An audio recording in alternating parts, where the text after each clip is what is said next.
Miag-aw Rural Health Unit padayon sa gihapon nga sirado matapos nadugangan sang isa pa ka personnel ang nagpositibo sa virus. Samtang mga nagpositibo sa syudad sang Pasig naglabot na sa kapin 400. Hiningin tutukan ni Daryl Marie Sarmiento live. Daryl?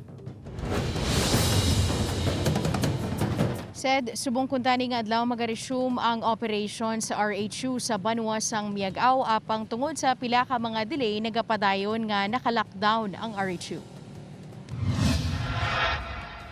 Ginkumpirma ni Miag-aw Mayor Macario Napulan nga wala pa sa gihapon nakabalik ang operasyon sang ila Rural Health Unit ini matapos isa pa ka staff sang RHU ang nagdugang sa mga nagpositibo. Siyam na karon ka mga staff sang RHU ang positibo sa COVID-19. While pa, kay white na namon na kumpleto nga amon nga swabbing sa tanan nga mga staff. No kay miyara ng mga specimen nga invalid.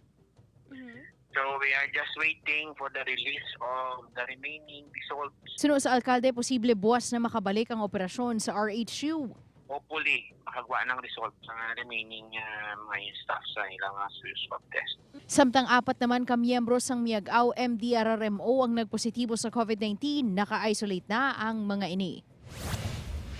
Patay naman ang paglibot sang kapulisan sa syudad sang Pasig agud masiguro nga nagasunod ang mga pumuluyo sa health protocol. Ini matapos namutikan nga mayara sa gihapon sa mga residente nga wala nagasunod sa protocol, ilabi na ang pagsuksok sang face mask sa tion nga magwa sa ila mga balay. Una na nga nagmando ang alkalde sang syudad nga dakpon ang kutob wala nagasulob sang face mask. Samtang base sa pinakauli nga records sang Iloilo Provincial Health Office, 391 na ka COVID-19 cases ang nalista sa syudad sang Pasig humalin Enero 1 tubtub Pebrero 7.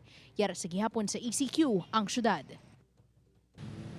Said, abiso sang mga otoridad sa publiko, disiplina gid sa kaugalingon ang nagakinahanglan kag dapat nga i-observe ang proper nga observation sang minimum health protocol.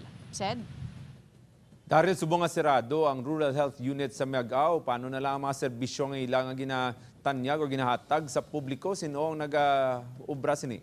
said tungod nga naka-lockdown ang Rural Health Unit sa Banwa sang Miag-aw, mahimo na lang makakadto sa tagsa-tagsa ka mga barangay health centers ang mga pumuluyo dito sa nasambit nga Banwa para sa ila sini nga mga